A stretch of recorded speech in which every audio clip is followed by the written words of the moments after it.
You know what that was? Sound of my bracket being thrown in the garbage.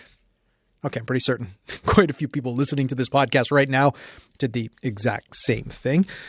And actually, to be completely honest, I'm pretty much dead in every Stanley Cup pool I'm in. However, even though I'm a little upset that my money's just going into the pockets of my friends who are also in the pool, what we've seen in the first round, let's be honest, is the main reason we love the Stanley Cup playoffs, is it not? We always hear teams say, we just need to get ourselves in the playoffs, then anything can happen. Well, this year, a lot of anythings have happened.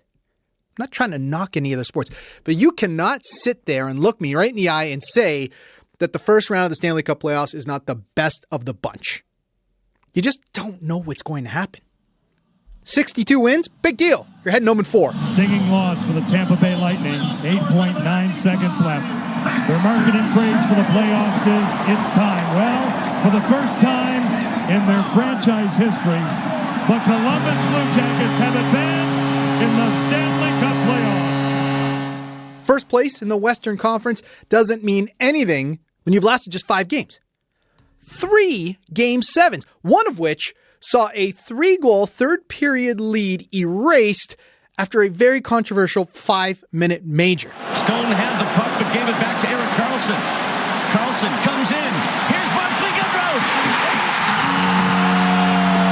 And the Sharks just won one of the most remarkable comeback games, and they've won the series. Not to mention we've started to see who the elite players are in the playoffs. Those players that just step it up to another level, and then the players who suddenly disappear when the lights are the brightest. And I'm talking about every position. Yes, Martin Jones, looking at you.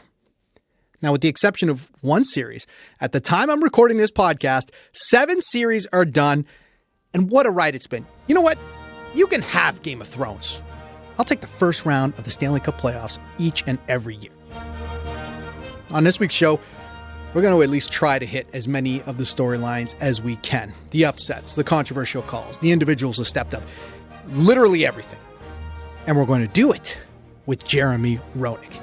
And on this week's Ice Level with Sofia Jurkovic, she's going to speak to Katherine from NBC and talk about the grind of the playoffs. And I'm not talking about the grind on the ice. I'm talking about the grind of the people covering it. After another crazy first round in the Stanley Cup playoffs, we will try to jam it all into one podcast.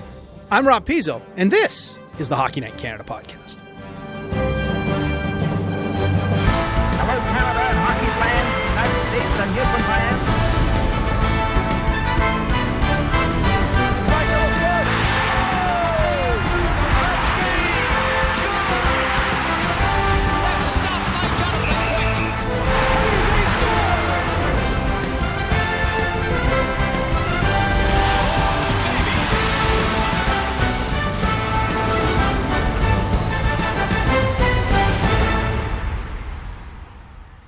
Okay, to help us break down literally everything in this first round, let's welcome a former NHLer, in my opinion, a future Hall of Famer, now an analyst with NBC, but perhaps more importantly, the greatest video game hockey player of all time, Jeremy Roenick, joining us on the Hockey Night in Canada podcast. Jeremy, thanks so much for doing this. Absolutely. What's going on? Before we even get into this, I have to be honest. I'm really appreciative that you came on the show, but you heard me mention the video game reference.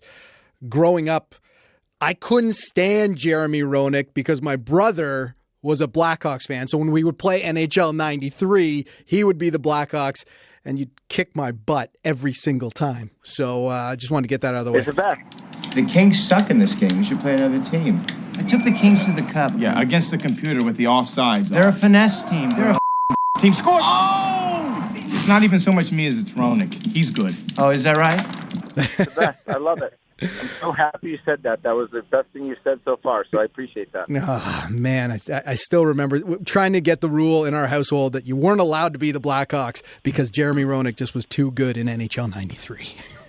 So good. Love it. My claim to fame. I wish I was that good on the regular ice. It was pretty close, and that's why we got you on here to talk a little bit about these playoffs. And before I even get into some of the specifics, Jeremy, I got to ask you, you've been through the playoff grind, and now you're doing it as a broadcaster. Do you miss it when you see crazy first rounds like this?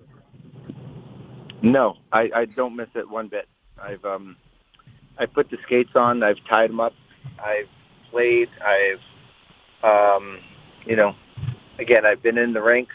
I don't miss it. I love the game more than anything. I love watching it. I love critiquing it. But I've been in their situations. I know what they're all feeling. I know what the pain and the suffering is like.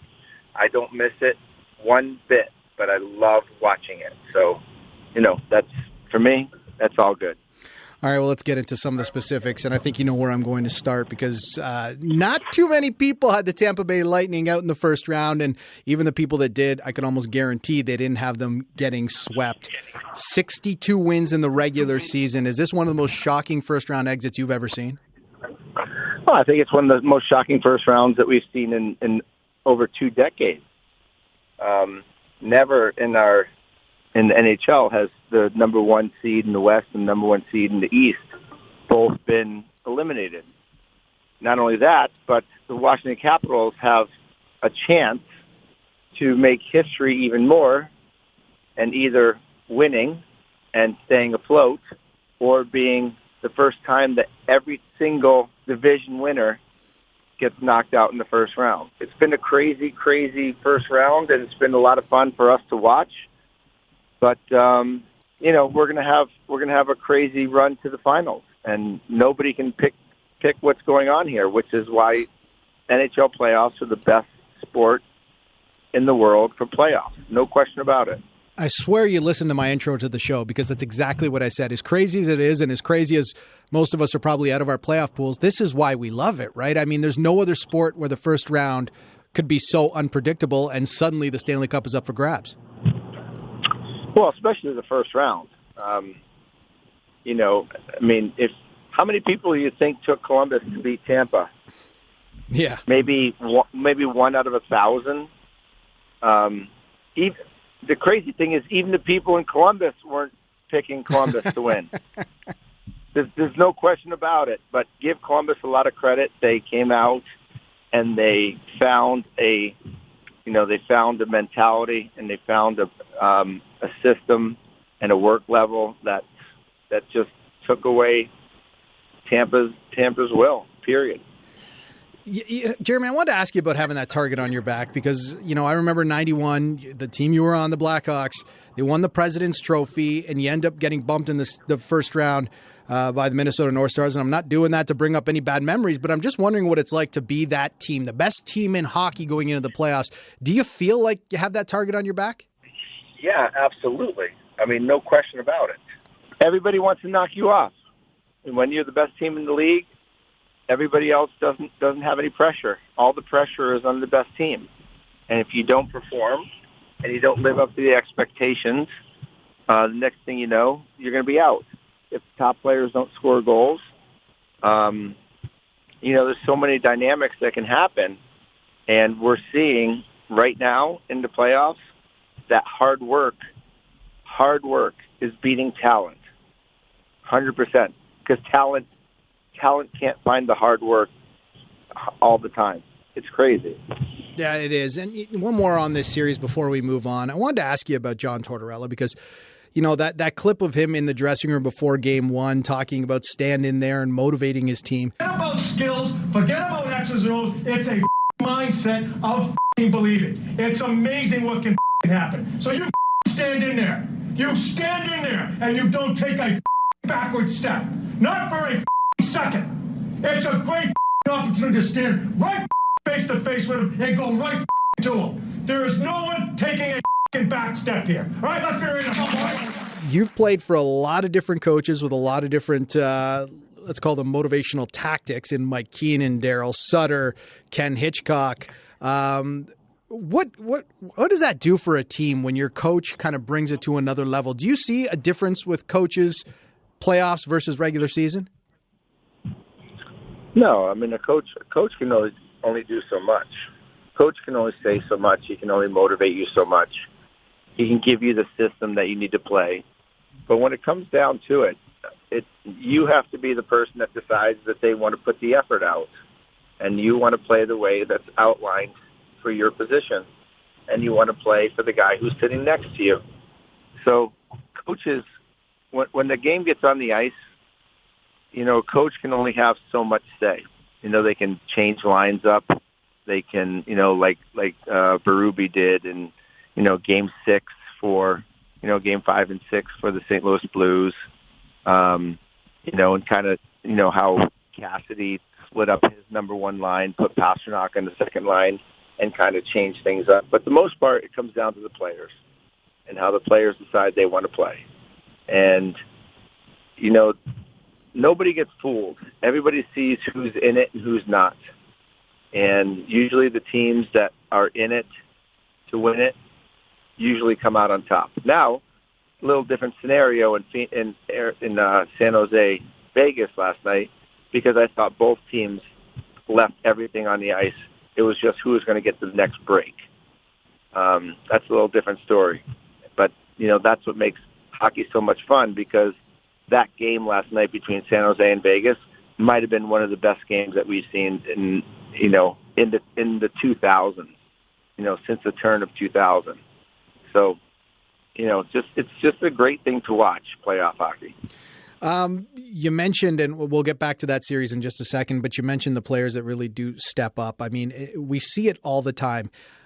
Depth can win in the playoffs, but certain players, and for me, Nathan MacKinnon was definitely one of them, just they take it to another level.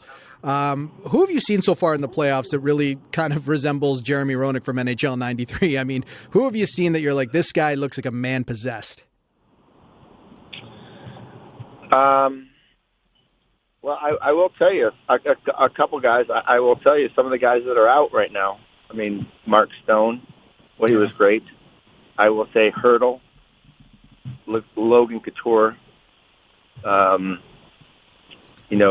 Those guys have put it on the line to a different degree that have allowed them to get by. I'm not going to put myself on a Nathan MacKinnon level, because Nathan MacKinnon has taken it to a really ridiculous level. But what he's been able to do, Rantanen's been able to do, Landeskog's been able to do. These are the guys that have taken it to ridiculous levels and have beaten teams that nobody predicted they would beat. And they're creating new legacies for themselves. Like we already knew MacKinnon was one of the best players in the league. Now he's put himself where we're talking about he's the best player in the world. I mean, now people are comparing him to Connor McDavid, when before Connor McDavid was, is it Sidney Crosby or Connor McDavid? Now it's Nathan MacKinnon and Crosby and McDavid. So that's just ridiculous, fun, different dynamics that playoffs bring, because when you have someone that comes in the playoffs and does his thing in the playoffs, like Nathan MacKinnon has done, puts him on a new level. Yeah, it's the stuff the legends are made of. I can't have Jeremy Roenick on this show without asking about officiating. You've never been one to shy away from giving your opinion on officiating, and it seems to have been a little bit of a topic during these playoffs, whether it's goalie interference or, Leafs and Bruins. That game 2 kind of got out of hand, but you talked about that San Jose-Vegas game last night. While the excitement was off the charts, I agree with you. I've never seen a third period like that. It all kind of started with that Cody Eakin cross-check that everyone is talking about today. Face off, one back to Burns. Oh, Pavelski was dropped. He's lying on the ice. And right away they're calling for the athletic therapist. And Pavelski is bleeding. And Cody Eakin's going to get 5 in a game here. He'll be ejected from the contest as Pavelski is on his feet now. So my question to you, is there a way we can kind of fix that? Are we talking about reviewing or challenging 5-minute, majors in the playoffs? What did you think of that whole instance, and is there something we can do so maybe that doesn't happen again? Well, the referees have a really tough decisions to make. It's a very difficult game to ref because everything happens so fast. But my view, and I've had the same view for a long time, when you are making a major decision in the course of a game to throw somebody out, to give someone a 5-minute major, and to alter what could alter the way a game is going to go, you have to use instant replay. 100%. Yep. You have got to go to instant replay and see whether you got this right. Because I will tell you right now, the Las Vegas Golden Knights right now are looking at that play last night on Joe Pavelski and saying, if that 5-minute major is not called, we win the hockey game. They're saying it. There's no question. And they have a right to do it. There's legitimacy in it. Now, when I tell you that decision and that call that, ultimately at the end cost them the game is now going to cost them multi-million dollars in playoff attendance money. So that one decision, and granted, yes, they need to kill the penalty off. You can say all that stuff, but in the long run, if there's not a 5-minute penalty there, you got a 99% chance, 98% chance that you win in that hockey game. So the fact that you have that 5-minute penalty and they score 3 or 4 goals, there is a legitimate argument that call is going to cost Vegas millions of dollars in revenue.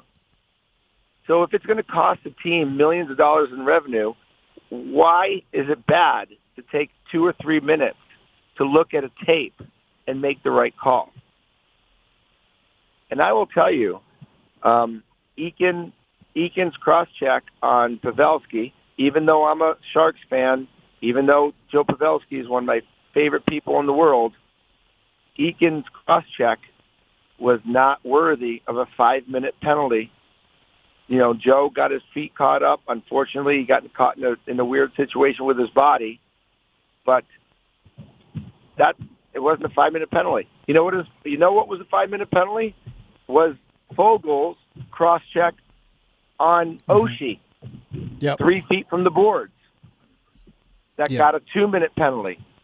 So when you have huge discrepancies like this, you have to be able to go and make sure the call is right by going to the review on video and get the play right.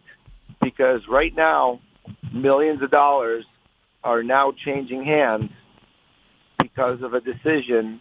And, they had the ability to get rid of the human error, but because of the rules, they didn't. So there's 100 million other rules in it. Why not put in the allowance of video replay to see whether you're going to make a major decision like that? I couldn't agree with you more, Jeremy. I've been saying it all morning. It's right there. If we have the ability to get the call right, you're right. You're talking about the millions of dollars lost. You talk about, it couldn't have happened at a bigger... Let me ask you a question. Sure.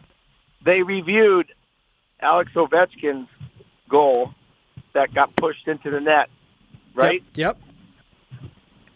And they took 2 minutes to review that one. Yep. Now, what was a bigger impact in a hockey game or a series? Was it Alex Ovechkin's goal, or was it the cross-check on Joe Pavelski? Hands down, it's the cross-check. And the funny thing about this one, Jeremy, it's not very subjective. I have not found one person who thought that was a 5-minute major. And there are a lot of people screaming that wasn't even a 2-minute penalty, let alone a 5-minute major. I didn't even think it was a 2-minute, tell you the truth. Yeah, it was a battle after a face-off loss.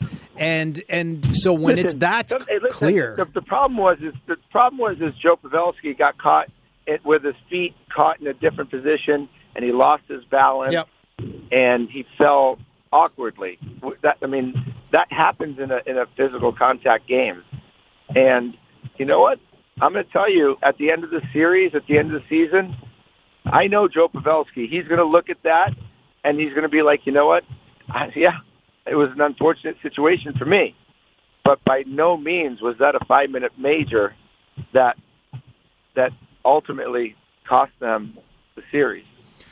Absolutely agree with you. Now, that being said, the San Jose Sharks are moving on. And I know I read your tweet last night where you talked about Jumbo Joe. Is he top of your list right now as far as kind of sentimental favorites that you would love to see win a Stanley Cup right now? Are you kidding me? Without question. The first person I texted after the game last night was Joe. I mean, I played with Joe, and I'm telling you, there just seems to be something in the atmosphere. Between Hurdle scoring a shorthanded goal to win, for them to win Game 5, for them to come back, in the last 10 minutes down 3. And every single person in that organization, in that locker room, whenever they tie those skates up, they're seeing 19 in their face. 100 million %. No question about it. Last one before we let you go, Jeremy. We're based out of Toronto, and it's kind of a day of mourning right now as another first-round exit, by the Toronto Maple Leafs. Again, Game 7 in Boston. Your thoughts on that series, and really everyone seems to be throwing stones at different people right now. It's been a while since we've seen Mike Babcock kind of be the target for a lot of that, the way he used his stars in the third period. Your thoughts on that Bruins-Leafs series? I thought Toronto played a great series. I thought they played hard. I don't think they have the defense that's needed to move further than where they are right now. I think some of the massive mistakes that the defensemen made in that Game 7 last night can't happen. It's such a tough situation to be in because they have great players. They have a great goaltender, but their defense is, with the exception of Morgan Riley, is average at best. And you're not going to win playoff series with average defense, and that was the problem. I mean, the giveaways that happened, Dermott. I mean, the fact that Dermott threw a puck right up the middle of the ice in a Game 7 situation should never happen. The reverse to nobody should never happen. The team played hard, but they just weren't prepared to get everybody involved the way that the Boston Bruins were. It's a 20-man game. You win with 20 men. If 4 or 5 are off, you lose. And that's what happened last night. Jeremy, thanks so much for coming on. We really appreciate it. To our listeners, if you like this interview, it wasn't so much me as it was Roenick. He's good. But very well said. Thank you very much. I knew you'd like that reference right there. But I will end the interview like this. I still can't stand you for beating me so many times in that damn video game. I love it. That's the best compliment you can give me. I appreciate that. Jeremy, thanks a lot. Enjoy the rest of the playoffs. See you, pal.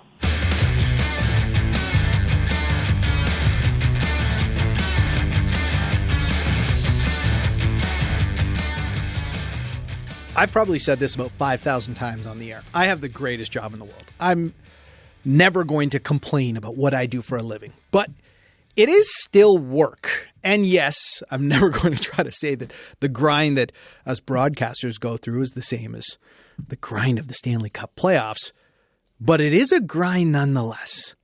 And Sophia Jurkjevich wanted to find out about that grind. So she called up Katherine from NBC to talk about what it's like, the differences between the regular season and the playoffs, especially when the lights are shining bright.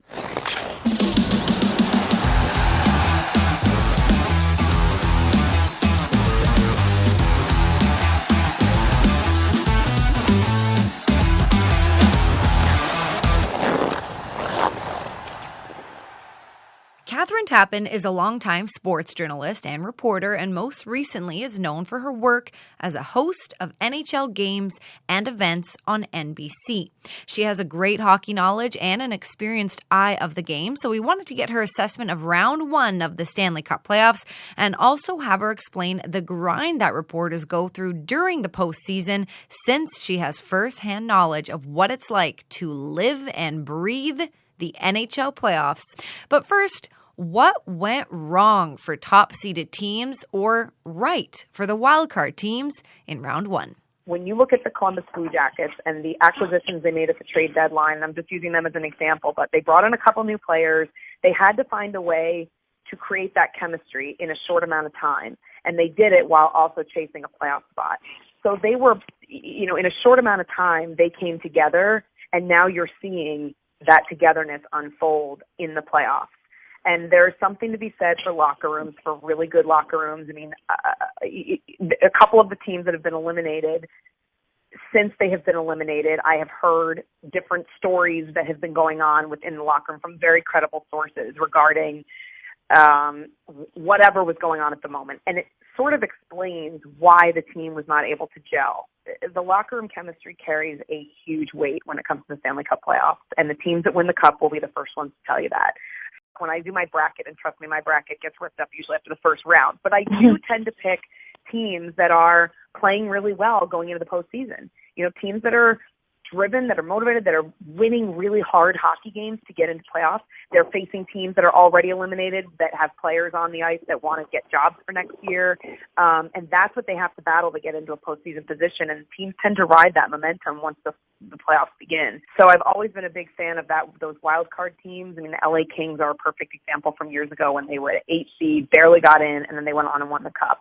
That is a perfect example of what the Stanley Cup playoffs are all about. And I think that's what we're seeing here with the top seeds being eliminated, with division winners being knocked out, and these kind of quote-unquote underdog teams are riding the momentum. Okay, so we all know that the playoffs for hockey players are a grind, but same goes for the reporters covering the postseason. Crazy long days, lots of travel, lack of sleep, you name it. So how does Katherine prepare for this time of year? Yeah, this is always my most challenging time of year when it comes to balancing personal and professional, because it is just all work at this point. And I'm so fortunate that I have such an amazing support system with my friends and my family that they get it. But, a perfect example is just this morning. I didn't even know if I was working tomorrow until I got into work at noon today. So I don't know what tomorrow's going to bring. I don't know which one of us will be on the schedule, because it's all based on scenarios. And when you're in the beginning of a round, it's easy. You're working every night. But then you're looking forward to when that next day off might be, and you just don't know when it's going to come. So, I've got to plan my hair appointment. I've got to plan my life. I want to see my friends. But I also, want to be home at 7 o'clock when the puck drops. I actually want to be home by 6 o'clock if it's a night off, so that I can watch our pregame show and then both games. And, that's part of my prep. So it does become a challenge, but I mentally prepare for it the way I have for, over a decade now covering the playoffs, is that I just know going into it what it's going to be all about, and my friends know, and I don't plan anything. I just live day by day. I do stick to a really rigorous routine. I pretty much do the same thing every day. I'm sure much like a player does, but it's a wake up, I eat the same thing, I do my workout, and then I get into work. And I'm usually at work by probably about 1 o'clock on game days. I know that's relatively early. A lot of people don't get in until 2 or 3, but I'm the type that I like to be at my desk. I like to do my research and my prep there. I like to print things out, highlight what I need to highlight. I'm kind of a creature of habit in that regard, and it works for me. Preparation is number one for me. So one thing is clear, during the playoffs, you definitely have to kiss your social life or any plans outside of work goodbye. So how long are Katherine's days, and what do they look like? It depends. If we have one game, I'm usually home by midnight, let's say. If we've got 2 games, it could be 2 o'clock, it could be 3 o'clock in the morning. And then you just rinse and repeat and do the same thing the next day.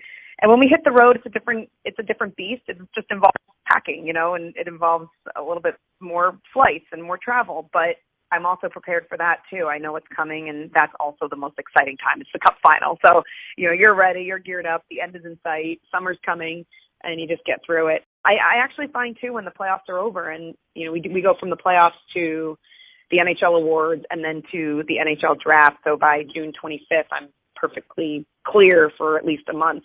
And I find that there's a little bit of a downtime that I have to get through. You kind of feel lost a little bit. Those first couple of days after the draft, I'm like, well, what do I do? I don't have a game to cover. I don't have research to read. What am I doing? So you feel a little bit, sad. You've been with the same quote unquote family, and I do consider all the people I work with my family. I love them to death, and I get along so well with everybody, and you feel sad. Everybody goes their separate ways, and my schedule all of a sudden, I'm like, okay, I've got all day now. What do I do? But it makes it great. And, this is my favorite time of year. You get through it. I'm living my dream job, so I'm not going to you're never going to hear me complain once about lack of sleep or whatever it might be.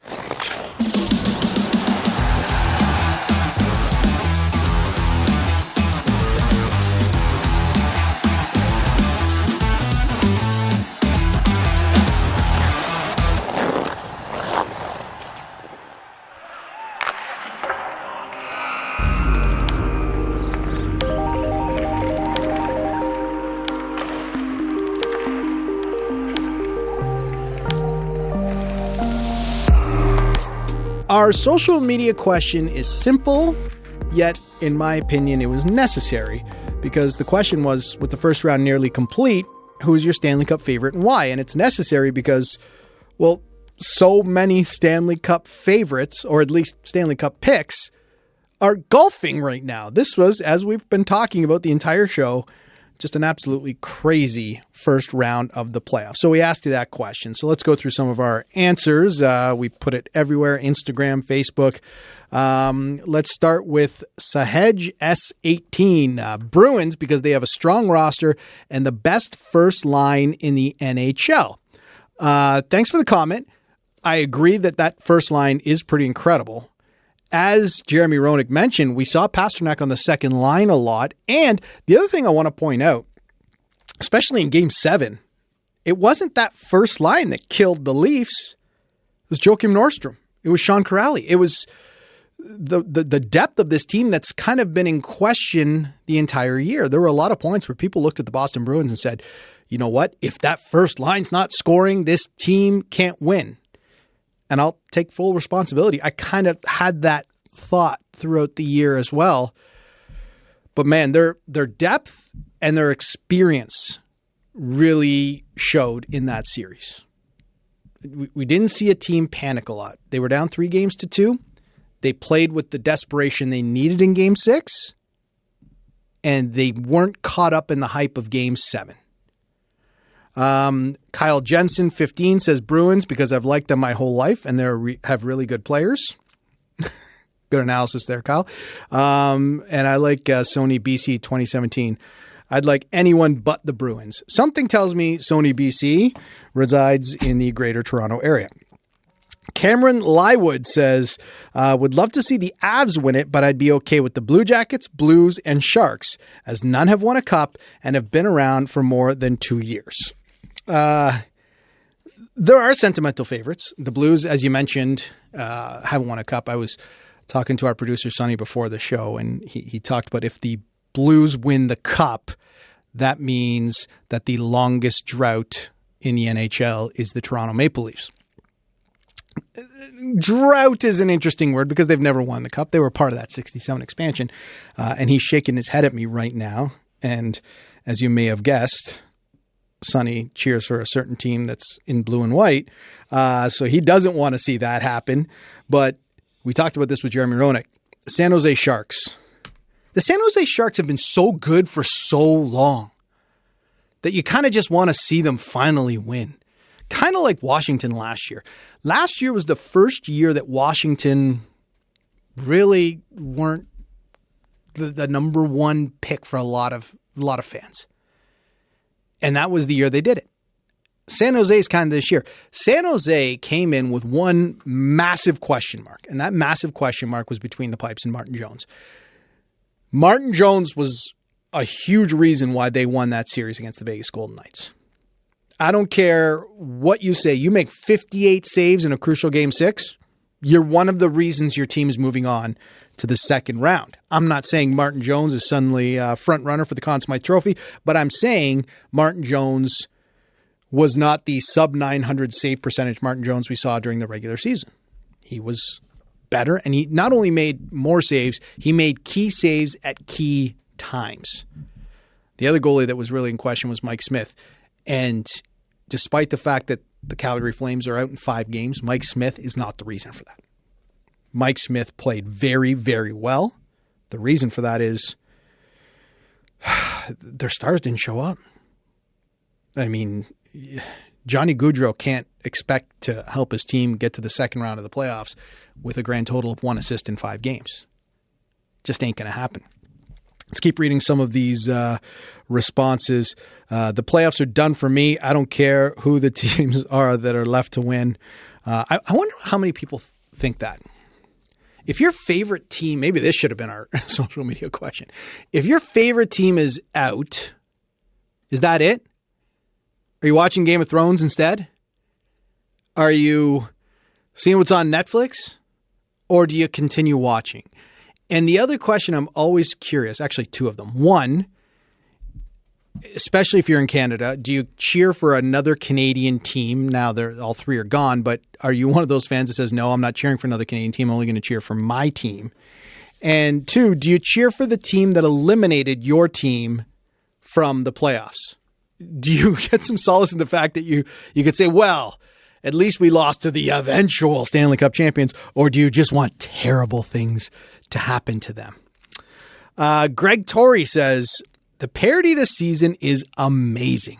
It's made for the best NHL playoffs I've seen in a while. Right now, San Jose and Vegas are in one of the best games I've watched. Just great hockey all over. So this one's a little bit, I don't want to say past its prime, but yes, this was during the game last night.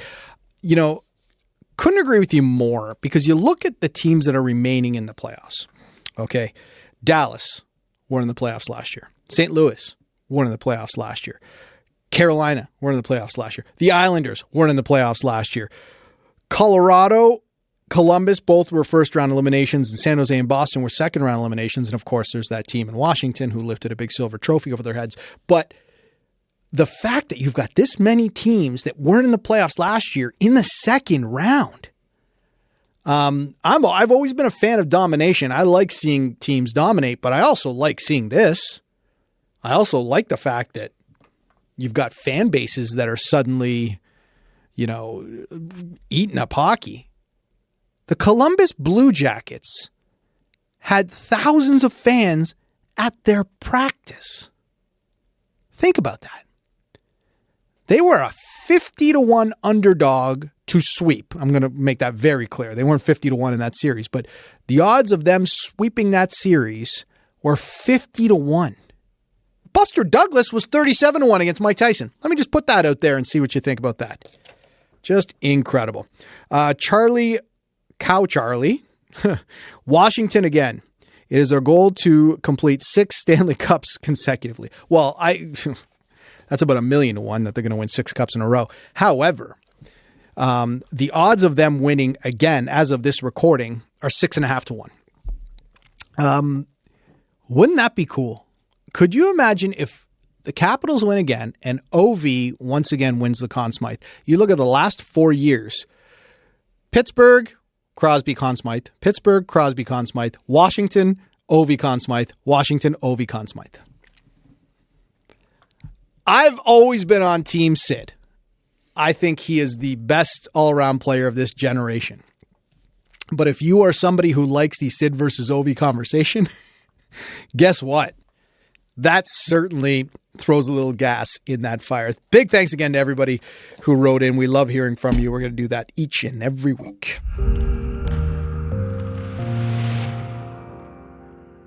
Okay, before we go, I want to mention this. If you're a sports fan, and I'm assuming you are if you're listening to this podcast, and you want to hear some really cool stories about athletes on the field and off the field of play, you have to listen to the Player's Own Voice podcast. It's hosted by Anastasia Busis, who is a 2-time Olympian. Trust me, she knows what she's talking about. And what I really like about this podcast, it looks at athletes as human first, athlete second. Not too many podcasts do that. And it sheds some pretty intimate light on some of your favorite athletes. So download CBC Sports' Player's Own Voice podcast. It's absolutely fantastic. The Hockey Night in Canada podcast is a CBC Sports production. Remember, if you mention us on social media, use the hashtag Hockey Night in Canada podcast. And if you're listening to us on iTunes, see those 5 stars? Yeah, click the 5th one all the way to the right and leave us a review. We want to hear from you. Put nice things about us or just suggestions if you have something you want to hear on the show. Big thanks to everyone involved with the show. Sunil Thakokaren is our producer and the guy who makes me look and sound good each and every week. Sofia Jurkstovich is our features producer. Laura Antonelli is our technician. And Graham McDonald is our sound mixer. I'm Rob Pizzo. You can find me on Twitter, ROBPIZZO. Feel free to leave me a message there as well. Thanks so much for listening. We'll talk to you next week.